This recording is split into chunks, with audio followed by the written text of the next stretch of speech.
Hello children, it's Mrs Coffey. I'm going to read a story today called Mr Noisy, one of the Mr M books. This one is one of my favourite stories. My mum used to read this to me when I was a little girl. Are you ready? Mr Noisy was a very noisy person indeed. For example, if he was reading this story to you, he'd be shouting at the top of his voice, and the top of Mr Noisy's voice is a very loud place indeed. You can hear it 100 miles away. Oh, my goodness. For example, when most people sneeze, you can hear them in the next room. But, achoo! When Mr Noisy sneezes, you can hear him in the next country. My word, he is noisy. Now this story starts when Mr Noisy was asleep in his bed, in his bedroom, in his house, which is on top of a hill. Looks like a nice little house. He was snoring, and as you can imagine, when Mr Noisy snores, that's a snore worth hearing. It sounds more like a herd of elephants than a snore. Then Mr Noisy's alarm clock went off. Mr Noisy's alarm clock sounds like no other alarm clock in the world. It sounds more like a fire engine. Mr Noisy woke up, and so did all the people who lived in Wobbletown, which is at the bottom of Mr Noisy's hill. Goodness. Children, if you know what time it is on the clock, it's pointing at the number 7 and o'clock. It's 7 o'clock. Hooray!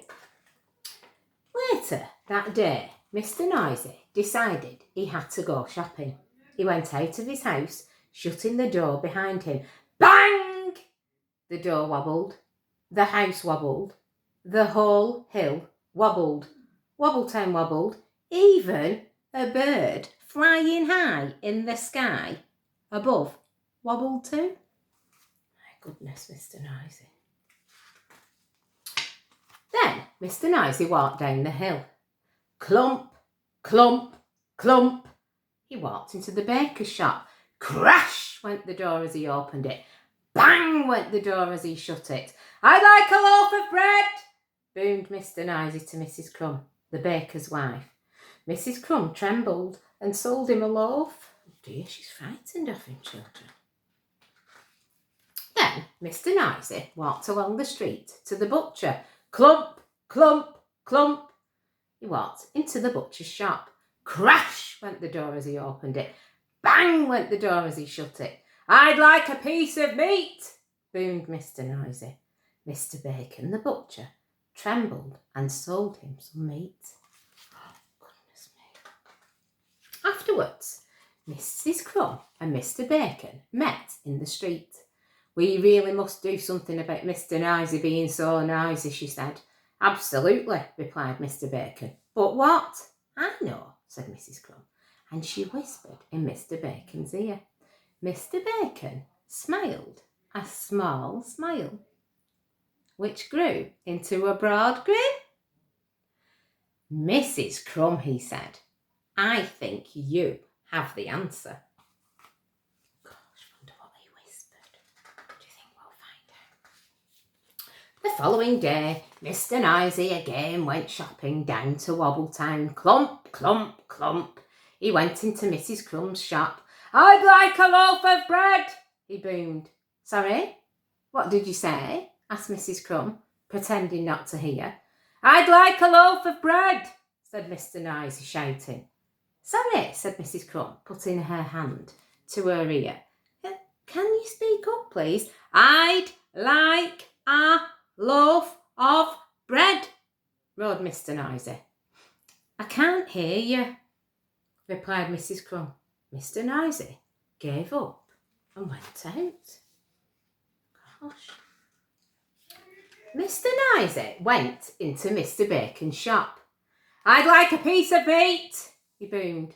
Mr Bacon pretended not to notice. "I'd like a piece of meat," Mr Nicey shouted. Did you say something?" asked Mr Bacon. "I said I'd like a piece of meat," roared Mr Nicey. "Pardon?" said Mr Bacon. Mr Nicey gave up and went out and went home and went to bed hungry. Do you? That's a bit sad, children. Look at his sad face. Do you? The day after, Mr Nicey tried again. He went into Mrs Crumb's shop. "I'd like a loaf of bread," he boomed. "A what?" asked Mrs Crumb. Mr Nicey started shouting at the top of his voice, "A loaf of..." And then he stopped. And then he thought. And then he said quietly, "I'd like a loaf of bread, please, Mrs Crumb." Mrs Crumb smiled. "Certainly," she said. Look at her. She's happy now because he's not shouting. I wonder what he's going to do in the butcher's shop. Then Mr Nicey went into Mr Bacon's shop. "I'd like a piece of meat," he boomed. Did you say something?" asked Mr Bacon. "Yes, I did," shouted Mr Nicey at the top of his voice. "I said I'd like a..." And then he stopped. And then he thought. And then he said quietly, "I'd like a piece of meat, please, Mr Bacon." Mr Bacon smiled. "My pleasure," he said. Look, Mr Bacon's happy, smiling now. So carrying his bread and his meat, Mr Nicey set off up the hill. Clump, clump, clump. Oh. And then he stopped. And then he thought. And then do you know what he did? He tiptoed. A tiptoe was something Mr Nicey had never tried before. And it was fun. He liked it. Mr Nicey arrived at his front door. He put his hand out to open the door and then he stopped and then he thought. And then do you know what he did? He opened the door very quietly. Quietly and gently were two things Mr Nicey had never ever tried before. And that was fun too. And do you know something? From then on until now, Mr Nicey isn't anything like as noisy as he used to be. And do you know something else? The people of Wobbletown are delighted, especially Mrs Crumb and Mr Bacon. And do you know something else? Mr Nicey has learnt how to whisper. Children, I really enjoyed that story. See if you can tiptoe and use a quiet voice. See you soon. Bye.